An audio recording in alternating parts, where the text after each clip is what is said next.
आखिरकार 36 घंटों बाद ओडिशा में हुए भीषण ट्रेन हादसे की वजह सामने आ चुकी है। यहाँ तक कि खुद रेल मंत्री बोले कि जिम्मेदार लोगों की पहचान भी कर ली गई है और जल्द ही उन पर कार्रवाई भी की जाएगी। रेल मंत्री ने खुद उड़ीसा हादसे की असली वजह बताई है। 24 घंटे से भी ज्यादा जब इस हादसे को हो गए थे तब तक भी इसकी वजह सामने नहीं आई थी, लेकिन आखिरकार दोस्तों 36 से 39 घंटों के बाद उड़ीसा ट्रेन हादसे की असली वजह सामने आ चुकी है। रेल मंत्री ने खुद इस बात की जानकारी दी है और अभी ये भी बताया जा रहा है कि उड़ीसा ट्रेन एक्सीडेंट में 288 नहीं बल्कि 275 लोगों की मौत हुई है। चीफ सेक्रेटरी बोले कि कुछ शवों को 2 बार गिन लिया गया। खैर, चाहे 288 हो या चाहे 275 हो, नंबर कम नहीं है। लोगों के मन में तो यहाँ तक डर बैठ गया कि क्या रेलवे में सफर करना सुरक्षित नहीं है। दोस्तों, आज हमारे भारत का रेल नेटवर्क दुनिया का चौथा सबसे बड़ा रेल नेटवर्क है, जिसमें 1 करोड़ 30 लाख से भी ज्यादा लोग रोजाना ट्रेन से सफर करते हैं हिंदुस्तान में। और पिछले साल 2022 में ही करीब 1.5 बिलियन टन माल की ढुलाई भी भारतीय रेल नेटवर्क के मालगाड़ी के जरिए हुई थी। देखा जाए तो हिंदुस्तान का रेल नेटवर्क बहुत ही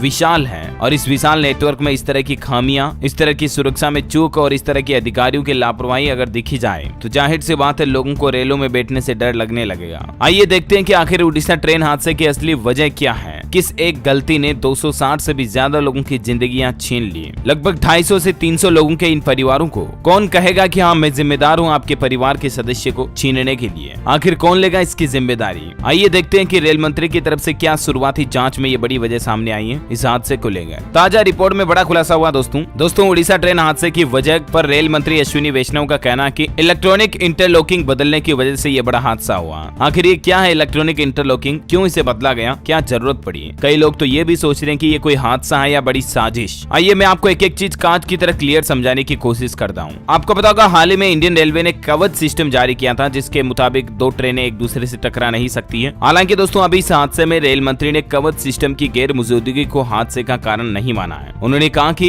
एक्सीडेंट का इससे कोई लेना देना नहीं है। रेल मंत्री ने यह भी दावा किया कि बुधवार तक काम पूरा कर लेंगे और ट्रेनें चलना भी शुरू हो जाएगी। हादसे की मेन वजह बताई जा रही दोस्तों इलेक्ट्रॉनिक इंटरलॉकिंग में बदलाव की वजह से यह हादसा हुआ और जिम्मेवार लोगों की पहचान भी कर ली गई है। इस हादसे के करीब 39 घंटे बाद रेल मंत्री अश्विनी वैष्णव ने इस हादसे की असली वजह भी बताई है। जानकारी के मुताबिक बताया जा रहा है दोस्तों कि स्टेशन पर सिग्नल न मिलने की वजह से यह बड़ा हादसा हुआ। कोरोमंडल एक्सप्रेस ट्रेन को मेन लाइन पर जाने का सिग्नल था, लेकिन वह मेन लाइन पर जाने के बजाय लूप लाइन पर गई, जहां मालगाड़ी पहले से ही खड़ी थी, क्योंकि उसको प्रॉपर सिग्नल मिला ही नहीं। शुरुआती जांच रिपोर्ट्स के मुताबिक मामला पूरी तरह से मानव गलती से जुड़ा हुआ लग रहा है। इसके मुताबिक सिग्नल देने में हुई चूक के चलते 261 लोगों की जिंदगी छीन ली गई। और दोस्तों अभी इस मामले में घायलों की संख्या भी काफी ज्यादा बढ़ गई। 1175 लोग घायल हो गए। 793 लोगों को अस्पताल से छुट्टी मिल चुकी है, जबकि 382 लोग अभी भी अस्पताल में भर्ती हैं। वैसे ये हादसा दोस्तों बहनगा बाजार स्टेशन के पास शाम को करीब 7 बजे हुआ। यह हादसा भारतीय रेल इतिहास का अब तक का चौथा सबसे बड़ा भीषण हादसा है। इससे पहले साल 1995 में उत्तर प्रदेश के फिरोजाबाद में भीषण रेल हादसा हुआ था, उसमें भी 300 से ज्यादा लोगों की मौत हो गई थी। इस हादसे की डिटेल जानकारी की बात करें दोस्तों तो घटना स्थल का निरीक्षण करने के बाद 4 वरिष्ठ रेलवे अधिकारियों ने हादसे को लेकर रिपोर्ट भी तैयार कर ली है और इस रिपोर्ट में कहा गया है कि गौर से निरीक्षण करने पर हम इस निष्कर्ष पर पहुंचे हैं कि 12841 कोरोमंडल एक्सप्रेस ट्रेन को मेन लाइन के लिए सिग्नल दिया गया। हालांकि तुरंत बाद ही सिग्नल वापस ले लिया गया। कोरोमंडल एक्सप्रेस को मेन लाइन पर जाने का सिग्नल था, लेकिन वह मेन लाइन के बजाय लूप लाइन पर चली गई। लूप लाइन वो होती है दोस्तों जिस पर ट्रेनें रेस्ट करती, विश्राम करती, जहां पर पहले से मालगाड़ी खड़ी थी। वो मेन लाइन चालू लाइन नहीं होती है, लूप लाइन कहते हैं। तो लूप लाइन पर पहले से मालगाड़ी खड़ी होने की वजह से वो ट्रेन मालगाड़ी से टकरा जाती है। और संयोग की बात है कि इसकी टक्कर से जो कोरोमंडल एक्सप्रेस ट्रेन के 2-3 डिब्बे थे वो मेन लाइन पर आ जाते हैं और इस वजह से मेन लाइन पर आ रही दूसरी train Yesvantpur Howrah express train वो इन डिब्बों से टकराती है और 2